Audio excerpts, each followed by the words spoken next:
খায়রুল, জাকসু নির্বাচনের সর্বশেষ পরিস্থিতি নিয়ে কি খবর আছে আপনার কাছে, জানাবেন আমাদের। সাহেলি, আপনি যেমনটি বলছিলেন, আসলে জাহাঙ্গীরনগর বিশ্ববিদ্যালয়ের জাকসু নির্বাচন কিন্তু ৩৩ বছর পরে অনুষ্ঠিত হয়েছিল এবং এই জাকসু নির্বাচনকে নিয়ে কিন্তু যেই রকম আনন্দ এবং যেরকম উৎসাহ উদ্দীপনা ছিল, সেটি কিন্তু আসলে এখন একদম ফিকে হয়ে এসেছে।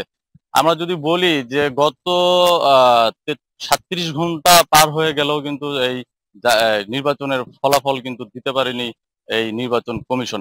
এবং 37 ঘন্টা যাবতই কিন্তু তারা ফলাফল গুনছে। 11,000 প্রায় 800 ভোটারের যে ফলাফল, সেই ফলাফল কিন্তু তারা এখনো গুনেই চলেছেন।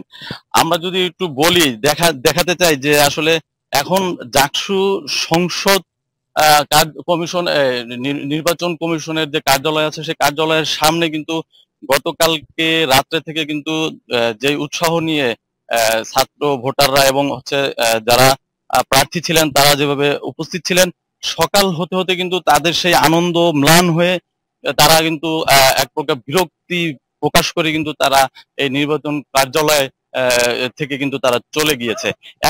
এখন শুধু সংবাদকর্মী এবং হচ্ছে আইন শৃঙ্খলা রক্ষাকারী বাহিনীদেরকেই দেখা যাচ্ছে।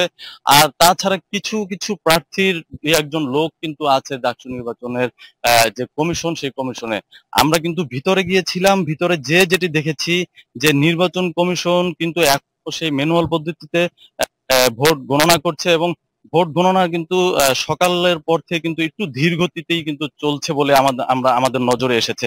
এবং আমরা যদি বলি যে নির্বাচন কমিশন কিন্তু এখন পর্যন্ত আনুষ্ঠানিকভাবে যদিও কোনো কিছুই জানাচ্ছেন না, আমরা আমাদের মতো করে তথ্য নিচ্ছি। আমাদের সর্বশেষ পাওয়া তথ্য মতে কিন্তু আমরা জানতে পেরেছি যে এখন পর্যন্ত 15টি হলের ভোট গণনা তারা শেষ করতে পেরেছে।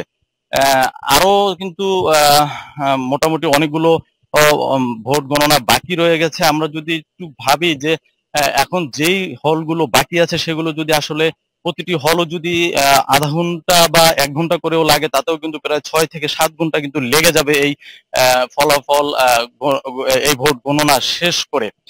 আর পাশাপাশি যদি বলি যে নির্বাচন কমিশনের উপরে কিন্তু এক প্রকার বিরক্তি ভাব প্রকাশ করেছে আইন শৃঙ্খলা রক্ষাকারী বাহিনী থেকে শুরু করে আসলে সবাই সবাই বলছে যে আসলে এই অব্যবস্থাপনা কেন?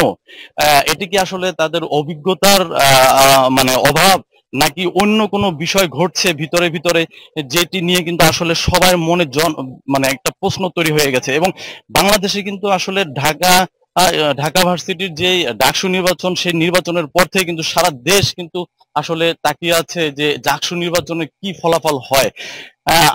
আমরা কিন্তু আইন শৃঙ্খলা রক্ষাকারী বাহিনীদেরকে দেখেছি এবং তাদের তাদের কিন্তু আসলে ক্লান্তি, তাদের তাদের শরীরে কিন্তু আসলে ক্লান্তিটা স্পষ্ট ফুটে উঠেছে।